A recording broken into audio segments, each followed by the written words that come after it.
Greetings. I am known as Harlem the Sacred Geonumerologist. Welcome to my YouTube channel. It's been a while since I've made a video for YouTube, but this is a topic I've been wanting to speak on for quite some time now, and I felt compelled to speak on it today. So it's the platform I'm using because it's definitely going to be too long for anything else for me to put it on anything else. So firstly, I want to say I am not advocating the usage of entheogenic or psychedelic substances. I actually do not advocate for them overall because I don't think that it's something that just anybody should be experimenting with. Although I do, believe that they are great tools with extraordinary benefits, I think that it's important that we realize that it can be misused just as anything else. It can be abused just as anything else. So today, the three topics we are going to be discussing are the different factors that play a role in how your experience will be with tripping on psychedelic or also known as magic mushrooms. I'm going to provide insight for educational purposes because I have years of experience. I've done 100+ trips, and I've done 100+ trips myself, and I've been the shamanic guidance for also 100+ trips with others. So I have a lot of experience when it comes to knowing the ins and outs, especially when it comes to not just personal but also objective. So I'm going to be providing educational. I'm going to be providing insight that has educational value, and then I'm going to tell you of my experience with bad trips, and I'm also going to tell you my experience with heroic dosages. So there's a lot that we're gonna be talking about today, but those are the three main topics that we are going to be discussing.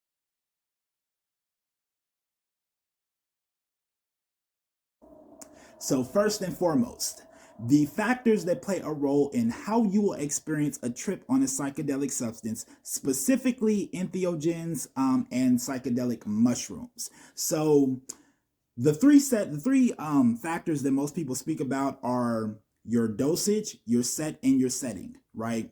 Now, your set is your internal faculties. It's your mindset. It's where you are emotionally. It's where you are within yourself. The setting is your external faculties. It's the environment that you are around. It's the people that you have around you. It's the things that are in that environment that you have put yourself in for the trip. So those are two factors that have heavy influence on how you will experience your trip with the magic mushrooms. The third factor is dosage. Now this factor is more subjective than most people tend to speak about. Like they'll say, certain, like for example, 5 grams is considered to be a heroic dosage, right? But there are factors within a person that determines how they will experience that dosage. There's things like your weight and your height. Because if you have a lot of mass, if you have a lot of density, then you will 9 times out of 10 require a higher dosage for you to get the trip that somebody else who has less density would be able to obtain. I've had people that I know of that they taken 5 grams, and they tell me about their experience, and it's similar to what I experience on like maybe 2.5 to 2 to 3 grams for me personally. But as you can see, I don't have that much density to myself, right? Another factor that plays a role is your sensitivity to substances in general. Certain people are just very sensitive to the effects of substances. Another thing that plays a role is your when if you've done multiple trips, how long it's been between your trips. So if you've taken, let's say you take a 3.5 gram trip, and then within a week or two you take a 5 gram trip. Well, the way that the mushrooms work is they are opening pathways in your neurochemistry. So they raise your tolerance instantly. It's not like another substance where you continually do it, and you develop a high tolerance. Because of the way that these entheogens work, they are reconnecting neural pathways, and they leave connections after the trip is over. So that increases the tolerance. This is why they tend to not be addictive, because you would have to take, like if you took 3.5 and then within within 1 to 2 weeks took a 5 gram trip, you would have like 2 to 3 gram a 2 to 3 gram trip experience, because your neural pathways are still connected. Until that neurochemistry goes back to the original state, then it will influence how, the dosage affects you.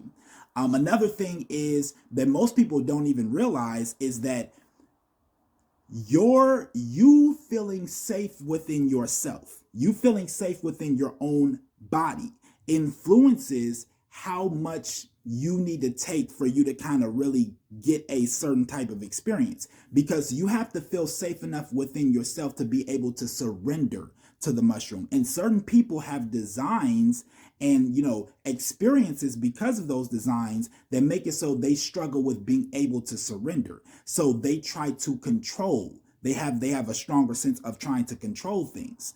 And so they may not necessarily just be able to surrender because they're so used to trying to control their experiences that they could take a high dosage trip and still not actually get the spiritual or ethereal experience that somebody who is in a natural state of surrender would actually be able to get.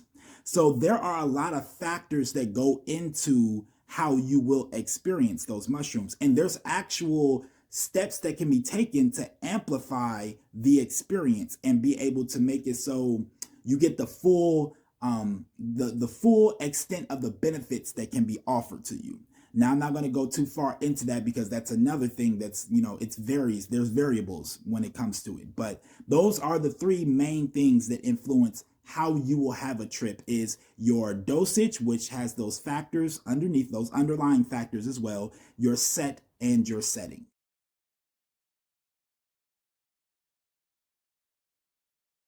So I would like to tell you guys about my experience with bad trips. Now, I have only had one bad trip, but the bad trip that I have is like textbook definition of what people would consider a bad trip. A lot of people say, well, the bad trip is just you happen to face things that you weren't ready for, so on and so forth, but it's not that simple. Here's the way that it worked out for me. So it was my birthday in 2017. And I had probably done about maybe 20 to 25 mushroom trips and a couple of different acid trips at that point. So I had really gotten to a place within myself where I felt very confident. Really, I was being cocky. I ain't even gonna flex. I was cocky about like where I was at in my psychedelic experience. I thought that I knew like I could, take whatever, you know what I'm saying? Because I had, dosages or whatever the case may be. And I had done a couple of trips, like I said, within 20 to 25. So I'm thinking like, I know what I'm doing. I know what I'm doing. I'm good. And so I planned my birthday present to myself was I was going to take 3.5 grams and I was going to listen to Childish Gambino Redbone, and granted, the music of that song is very psychedelically driven, but for one, that's a terrible idea because I only had like 5 minutes of what I was planning on doing. Not saying you need to have a plan for it, but like to have that whole like idea that that's going to be the whole concept of my trip it wasn't really enough. But along with that, on my birthday, I'm May 28th, so it's right around Memorial Day. So I take the mushroom and I hadn't taken the mushrooms. I take that back. I was with one of my friends and we was in her car. And when I was about to take the mushrooms, another one of my homies hit me up that lived up the street. And he told me that they having like this barbecue for Memorial Day. And so he's like inviting me to come to the barbecue so that, I can join in with what they have going on. Right. So like, food, weed, drinks, all that type of shit. I'm like, all right, that sounds like a good time. Right. So I go to the place where the barbecue is going to be. Mind you, it's in the hood. It's in the hood. So I go to where they having the barbecue and I take the mushrooms on the way there. Another thing is my friend that I was with had zero experience with mushrooms. She didn't know like anything about how they affect you. So that's another thing that you want to be mindful of because like I said, the people that you have around you are going to influence your trip. So she had little to no experience, but I take the mushrooms on the way to the barbecue. So we get there and we're standing at like there's okay, so like there's the house, there's like a front patio, and then like in the driveway they're doing the barbecuing, right? So me, my homie, the girl I was friends with, and one of his friends were all in the front patio, right? And we smoking. Now, while we're in the front patio smoking, the mushrooms are starting to kick in, right? They're starting to kick in. And on the side, like everything, my auditory hallucinations amplified so I could hear everything like it was right next to me. So on the side of the building where they're doing the barbecue, there's like this like I hear this little bickering happening. And I say bickering, so I want you because I want you to know how minimal it was. It was just like a little right.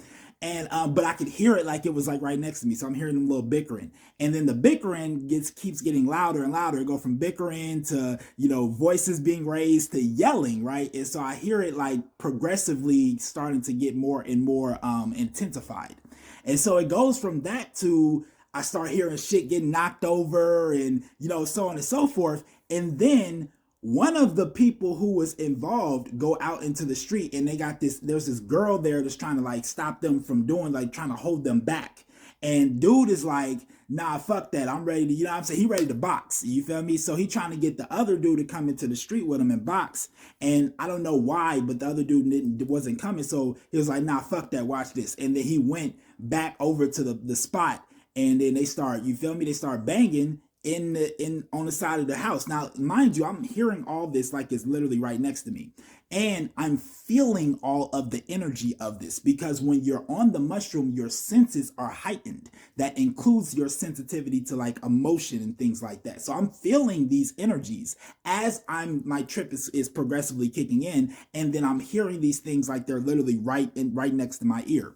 So then my homie goes out to like kind of like I guess try to de-escalate the situation. So he go out there and then what ends up happening is everybody's just getting into it at that point. So I saw him going to grab his girl and his daughter at that point in time, his girl and his daughter. And like he's like heated, like I could feel the amount of anger and intensity behind him, behind his movements as I'm observing him. So I'm feeling all these energies, right? So what ends up happening is they all decide, like, all right, we about to dip. So me and her dip. And when we dip, like, I'm like, all right, now I'm about to go to the, like, I'm like, I'm gonna lay in a field of flowers and I'm gonna turn on this Childish Gambino Redbone. It starts raining. So it's like, nope, no field of flowers. That's not happening.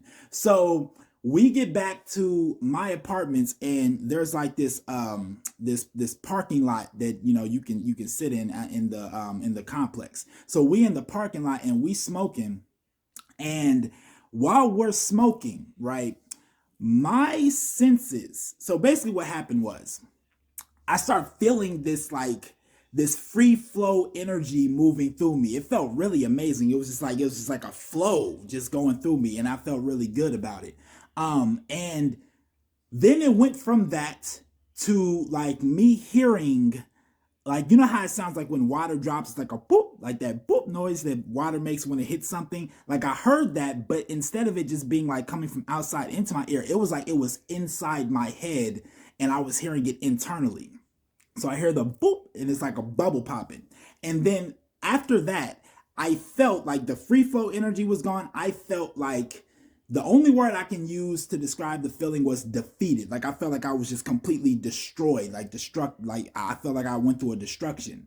And then after that feeling and the sound happened, my visuals, everything that I was looking at, it looked like I was looking at it through a bubble screensaver, like a screensaver on a computer. So I'm looking at like a bubble screensaver, and I'm seeing everything, but it's like through the bubbles. So initially I'm thinking, okay, because it's raining, I'm thinking, okay, this is just the window. Maybe I'm zoomed in on the window because my visuals is doing some shit. So I turned my head to look out the window where it's rolled down, and I still see the bubbles. So this is not the window that I'm seeing. I'm literally seeing like water everywhere and bubbles everywhere. And the reality that I'm experiencing is like through that. What happened was my senses had tuned into one of the raindrops that was in all of this rainstorm. And then when it was falling, I was feeling the free flow energy. But once it hit the actual surface and popped, then I literally experienced what it's like to be a fucking raindrop hitting the fucking cement. And that shit was extremely intensified to the point where I didn't know how to handle it. Cause like I said, this was, I'm thinking I'm all cocky and everything, like I got this and all this shit, but no, I didn't know how to handle that. It was just completely like I didn't know what was going on. So she, like I said, she didn't have no experience with the entheogenic substances and the mushrooms to know what to do either. So I put the blunt out and I gave it to her and I told her she had to leave. So then I go upstairs. Now, even going from the car to my door to just getting in the crib, like everything was just like super like wavy, and it was really just like it, like I've been through like that type of experience, but because of what I'm coming off of, it was even more undesirable because I'm like not feeling safe at that point, right? So I come in, I lay down on my bed, and I try to like cover myself with the blanket because I'm trying to find a way of consoling myself and making myself feel comfort. I experienced what they depict in like religion and things like that when they talk about like what hell looks like the fire, the demons, and all of that type of shit. Like I'm seeing this shit in my room, right? And not only am I seeing the hell that's in like literally all around me, which is really just reflecting the fear that's taking place within me, I'm seeing it in a multi-dimensional way. It's not even just like a three-dimensional depiction. It's like there's so many dimensions to it that the first thing that happens to me, I was impressed. I was like, this is really elaborate. But then I was extremely terrified. I was like, every word I think of to describe the experience was begins with horror. Like it was horrific, horrible, horrifying. Like that shit was extremely like I was afraid as fuck, but I didn't know how. I didn't have anything to like help me with it, right? So I wrapped myself in a blanket, and the thing is like I would, if I look out, then I'm seeing everything in my space turn into this demonic shit. And then if I close my eyes, there's nothing but a blank canvas. So I'm seeing it even more heightened. So there was no escaping it. There was literally no escaping it. I laid in my bed for at least 2 to 3 hours with like just in a fetal position, just rocking and facing all of this. And when I got out of it, like I remember when I first I came back into this realm, I just started checking up on everybody. I started hitting everybody up and I started making sure everybody was good. I started making sure everybody knew that they were okay. Because I'm like, look, no matter what's going on right now in life, like for you, trust me when I tell you there could be worse. Like, are you okay? And whatever's going on, just know that it's going to be okay. Like, I just wanted to make sure that everybody had that reassurance, really, because it's what I had needed in that moment that I wasn't able to get. You feel me? So, but it was a super, it was super like. I understand how a bad trip can cause somebody psychological damage. If it wasn't for the mind that I have, then I would have ended up in some type of like, I could see myself like going crazy and ending up in an insane asylum. And even after the experience, like it took me a while to get comfortable with even trying mushrooms again because I had so much fear based on the experience before. So I really started off with like low dosages and working my way back up. But that was my experience with bad trips. And just keep in mind that there's a lot of different things that go into your experience, even psychologically. Like certain people have predispositions to psychological disorders that the mushrooms can, bring out of them, even outside of the set and the setting. You know what I'm saying? So I say that to say you have to be careful with the way that you go about experimenting with these psychedelic substances. Because I have experience that I can verify for you that is it's out of this world horrifying. I still can't think of anything that I've experienced that can top the fear of that one. And I've had a near death experience. But I will say this, it afterwards, it purged me completely of fear. Like I can't think of a time in the last few years of my life where I really have been afraid of what an outcome was going to be. So it kind of purged me of all of that. But I don't think that anybody should have to go through that process to get that result. So that was my experience with bad trips.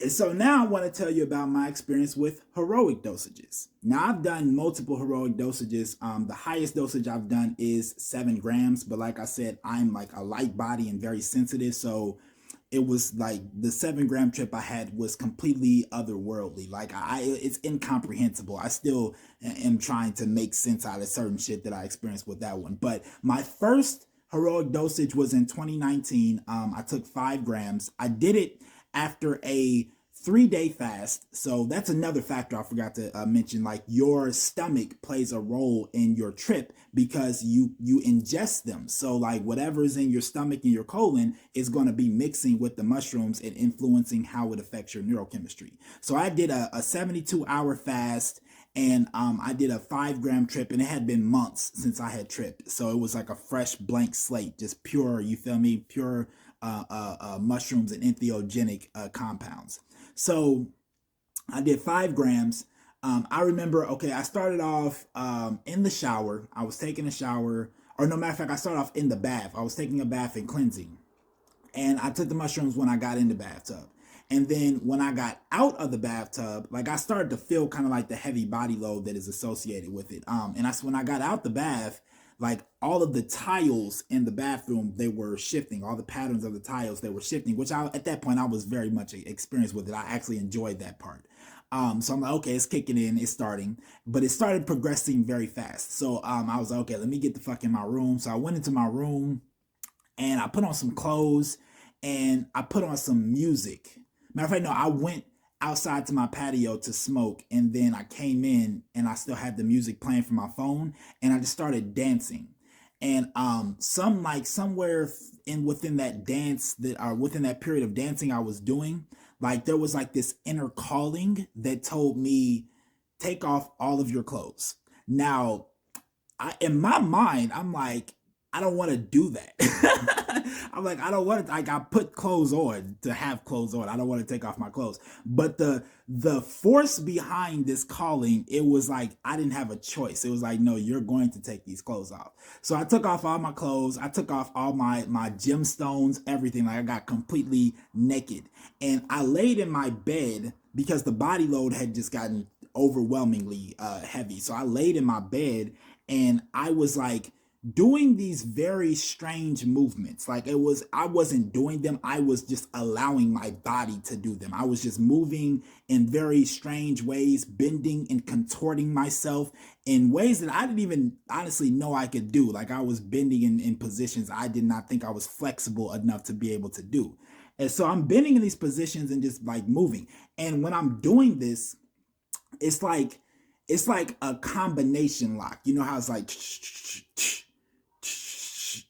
so it was like that. Like I'm doing the movements like and I would like lock into a position. When I locked into a position and then moved into another position and looked where I was, where my head was, I left a point. Like there was a point in the space. Now, mind you, everything around me is shifting, right? But I see these points being left behind. Like every time I move, like I would go and then look, and then there will be a point where my head was, and then and left another point, right?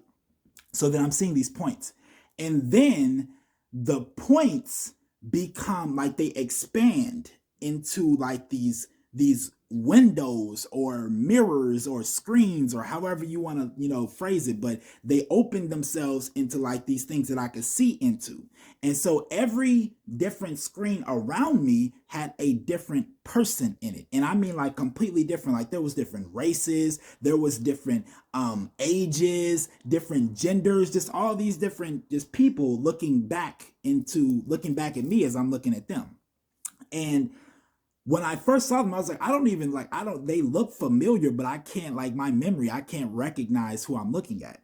And as I'm moving, they're moving. So like it's like they were mimicking me. So like as I'm moving into different positions, I see them moving too. And then it hit me and it was like, wait, why are you mimicking me? Like, I was like, what is going on here? And so I was in a very, like, I was in a space where everything, like, all of the background was gone. All I saw was the screens. So it was like, there was nothing but free range for me to imagine things and manifest my imagination into imagery. So I started, okay, like, first thing in my mind was, you're either mimicking me or you are me. And I don't know which one it is. So I started imagining things happening to myself. Like, I remember I imagined hearts and the word love just coming and pouring into me. And as I imagined it, I could feel it. And as I felt the thing I was imagining, I observed them respond to whatever was going on in their life like it was happening to them. So as the love and the hearts were pouring into me, they would do things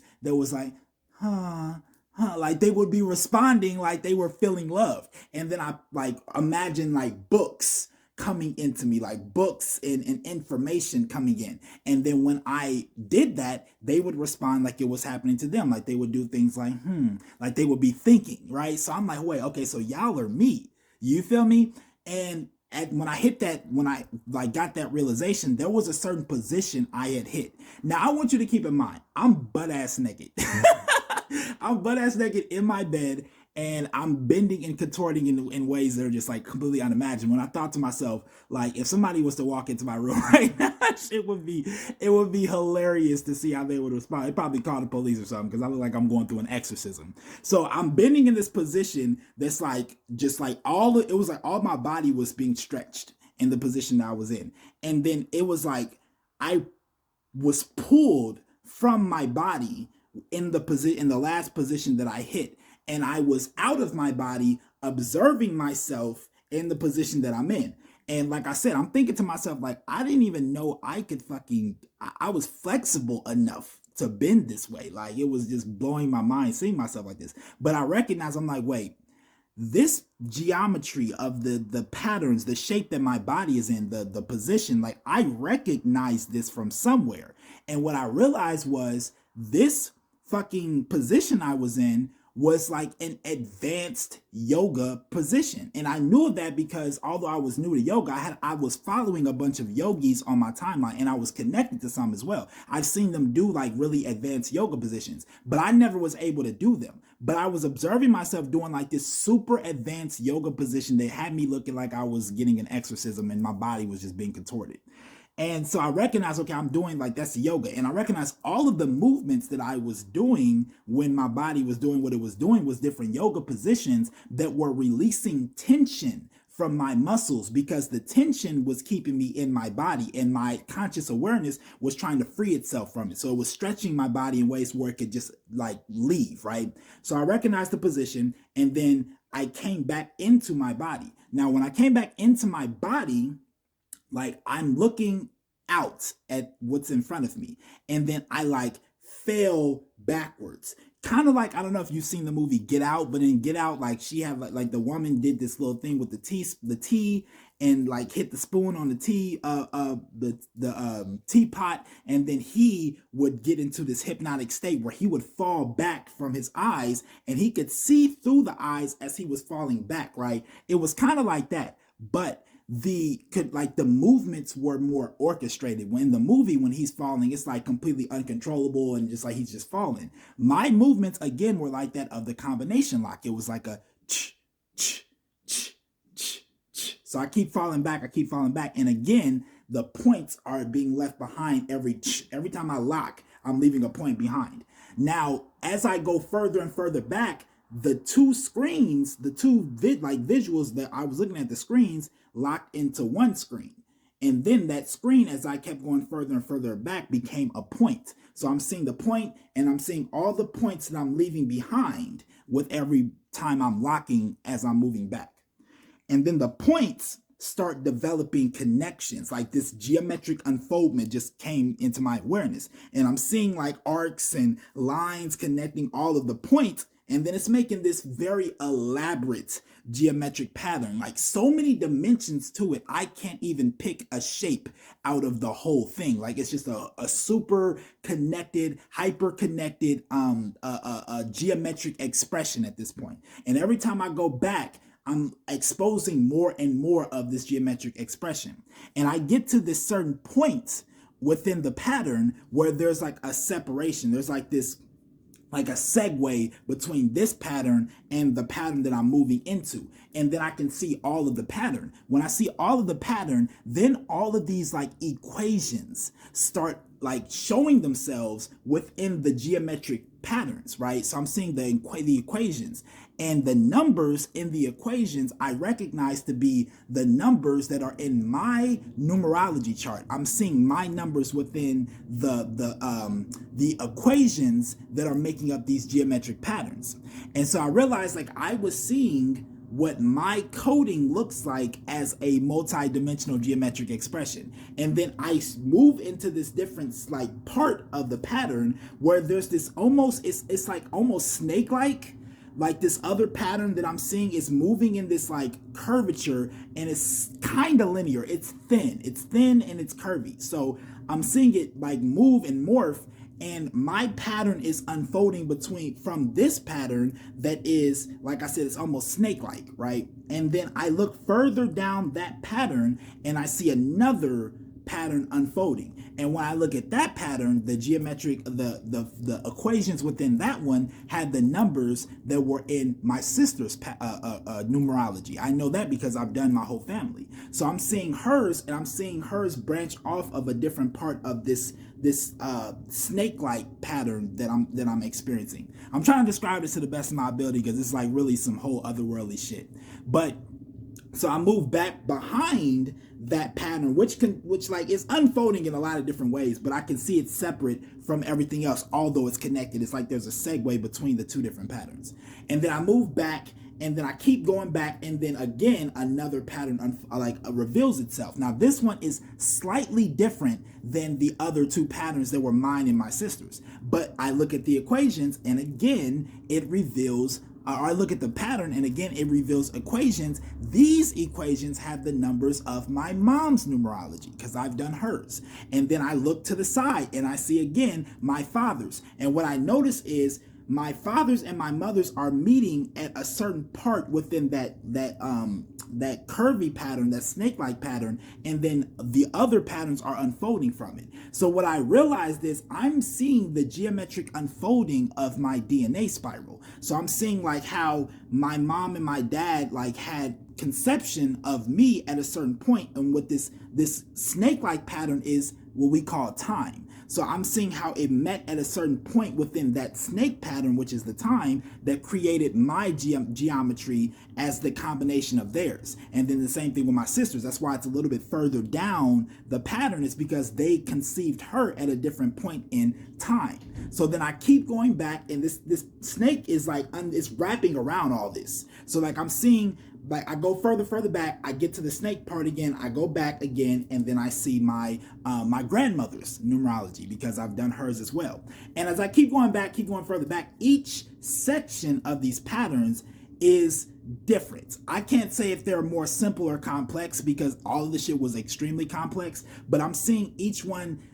Every section of these patterns is like, it's slightly altered, but I keep going further back, and they just keep changing every section. But I get to this point where I'm seeing all of this geometry, all of the snake that's moving its way through it. I'm seeing all of the different sections of the patterns that are all connected, and I'm seeing all of it. It's all moving and shifting, and like it's just constantly in movement, and none of it's being still. It's all, even within the snake pattern, there's patterns within that are moving. So I'm seeing all of these patterns just constantly shifting and molding and like being manipulated. And I'm at like a point from which all of it is coming out of. And I realized, I'm like, okay, so this must be the source from which everything is coming out of, which means that this will be what technically we call God, right? The source from which all of it's unfolding from. This is the point that is all of that.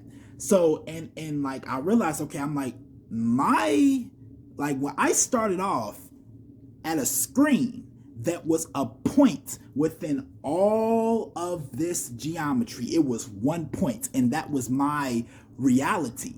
That's why they call it a point of view, because we're really zoomed in on a point within all of the geometry that exists. So this was my perspective of reality, my point of view. And I realized, okay, so if that point is a reality, that means that every point within all of this geometry is a different alternate reality. It's a different reality.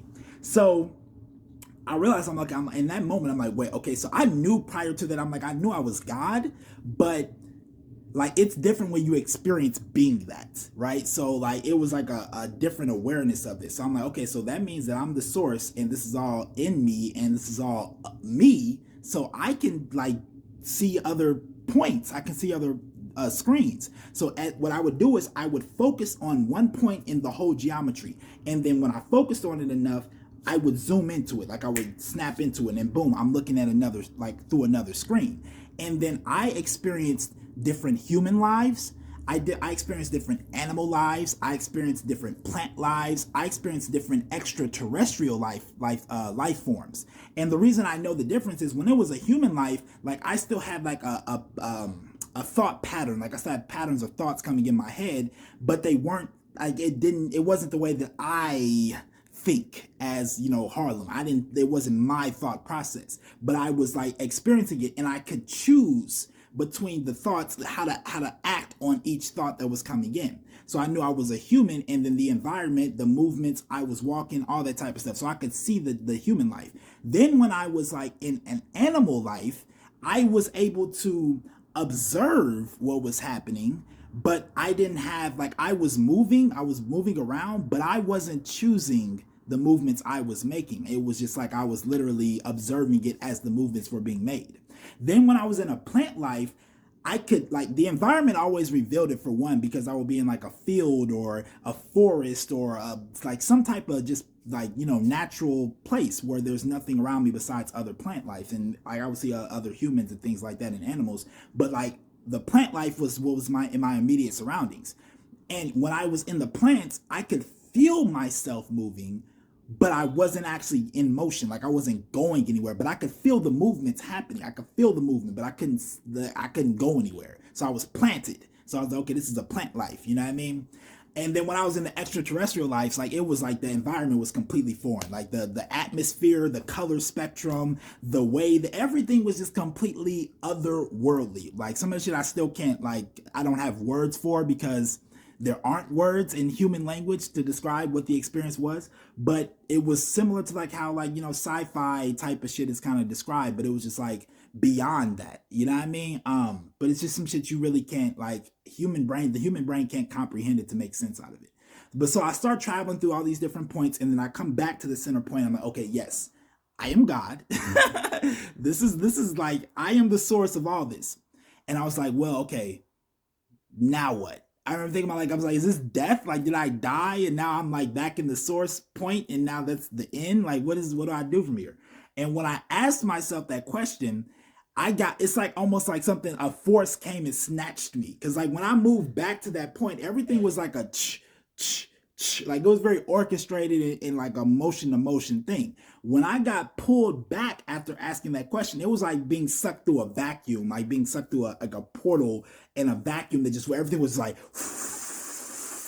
it's moving past me really fast, and like everything is like super overwhelming.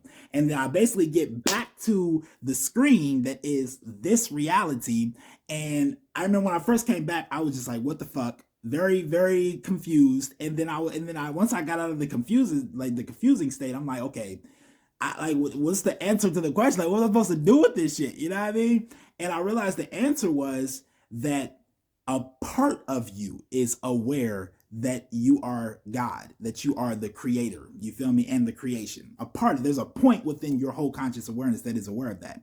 But the way that you know that you're not fully aware of that is because if you are everything, then that means that everything around you would also be a reflection of the fact that you are aware that you're God. So every person I meet, everything that comes into my vision that reflects a lack of awareness of this is showing me a part of myself that has not actualized or become aware of the fact that I am the creator, that we are the creator. So that is the role of the integration from that trip, was for me to take that awareness and then provide it to others So that really provided to myself, the other is the, the illusion of it, but provided to myself in relation to what the mirror is in a way that brings that awareness full circle.